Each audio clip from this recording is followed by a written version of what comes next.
Hello everyone, and welcome back to Conspiraseed. This week, we're on part 2 of Tier 8 of the Unsolved Mysteries Iceberg. Thank you for choosing to spend some time with me today, and let's just jump into it. Nothing like being subscribed to Conspiraseed on YouTube. Nothing like it.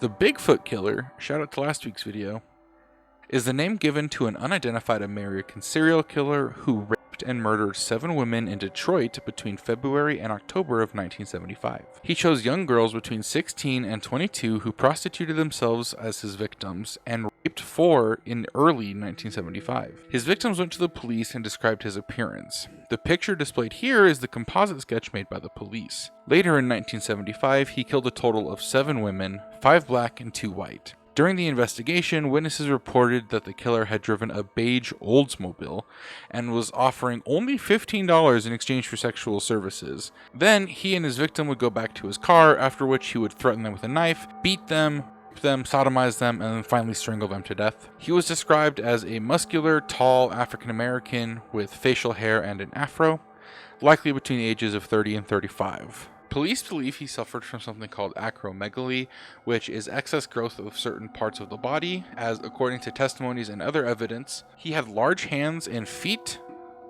This is where he got the name Bigfoot.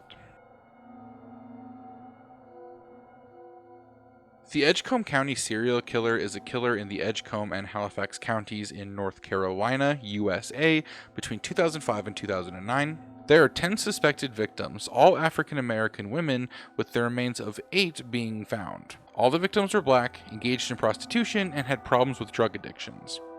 The first victim was reported missing on May 30th, 2005. Following an autopsy, it was found that she had suffered from several knife wounds, as well as blows to the head from a blunt object, which was fatal. The most pivotal death in the case, however, was the death of Tahara Nicholson. She was reported missing February 22nd, 2009. She'd been strangled to death, but traces of body fluid were found on her body, which led the police to her killer, Antoine Pittman. Only one death was ever officially attributed to Antoine, but the police believe that he was responsible for all of them, as they stopped finding bodies in this killer's dumping grounds after his arrest. This is another case of it being unsolved only in an official capacity, because everyone's pretty sure it was Antoine Pittman. Allegedly. The Paraquat murders were a series of indiscriminate beverage poisonings occurring in Japan in 1985. The drinks were placed in or near vending machines where the victims would drink the beverage. They were all poisoned with the herbicide paraquat except for one. According to the New York Times, the first victim was 52-year-old Haru Otso. On April 30th, 1985, in Fukuyama, he stopped by a vending machine on his way to go fishing and purchased 2 drinks called Oro Namen C. Halfway through the second bottle, he began to feel sick and was taken to the hospital, where he died the next night. There were 35 more poisonings following his death, with 11 of them resulting in death. The drink, Oranamen C, had a buy one get one free special going on at the time, which the killer took advantage of by poisoning that drink specifically. The murders stopped after warnings were placed on vending machines by both vending machine operators and drink companies.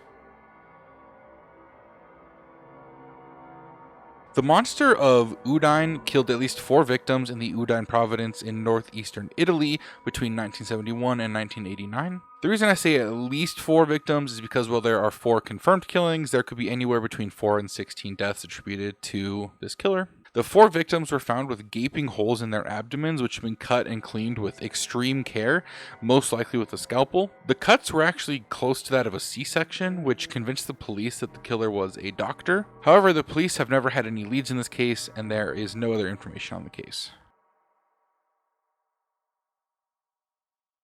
Speaking of doctors, I'm not sure why the Ann Arbor Hospital murders is on here. 2 nurses were found guilty of poisoning and conspiracy to poison patients. They were found not guilty of murder, but they were found guilty of poisoning and conspiracy to poison.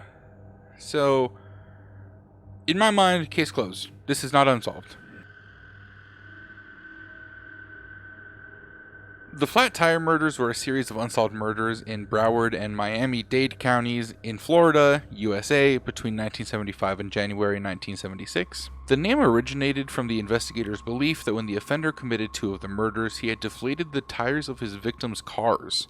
A list of suspected victims included 12 women whose bodies were discovered in or near South Florida canals. The suspected perpetrator was described as a white male between 20 and 25 years old, well-dressed, physically athletic and attractive, likely an above-average IQ, and a sexual sadist. Using his charm, he would gain the trust of his potential victims, which he would then lure to his car. In most cases, the victims were beaten and raped before they were killed, and then they were stripped and thrown into the canals, streams, or left near embankments. While the official number is 12, it believed that this killer could have committed 35-plus murders. The San Juan del Sur psychopath is the name of a Nicaraguan serial killer responsible for at least one death, which actually would not make him a serial killer. But it could be a total of 10. Between 2000 and 2002, a total of 10 men died in the coastal town of San Juan del Sur under suspicious circumstances, causing the locals to spread rumors of a serial killer in the area.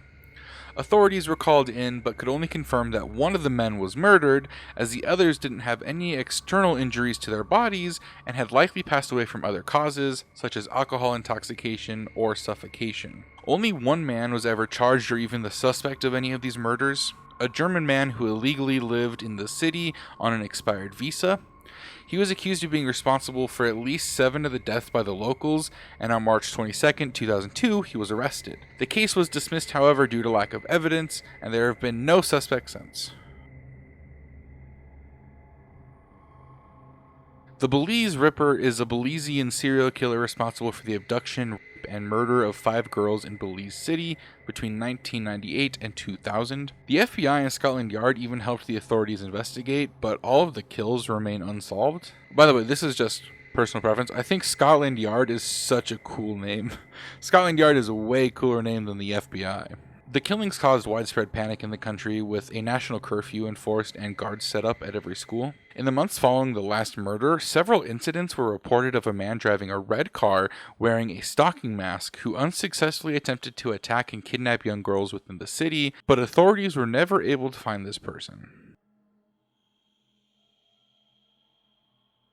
Okay, so despite sounding like a Chainsaw Man character, Shotgun Man is an alleged assassin and spree killer in Chicago, Illinois in the 1910s. He killed 15 Italian immigrants from January 1st, 1910 to March 26, 1911. In March of 1911, he reportedly killed 4 people within 72 hours. It's believed that he worked for the Black Hand Gang, but since this was the 1910s, there's actually not a lot of info on it, and that's it.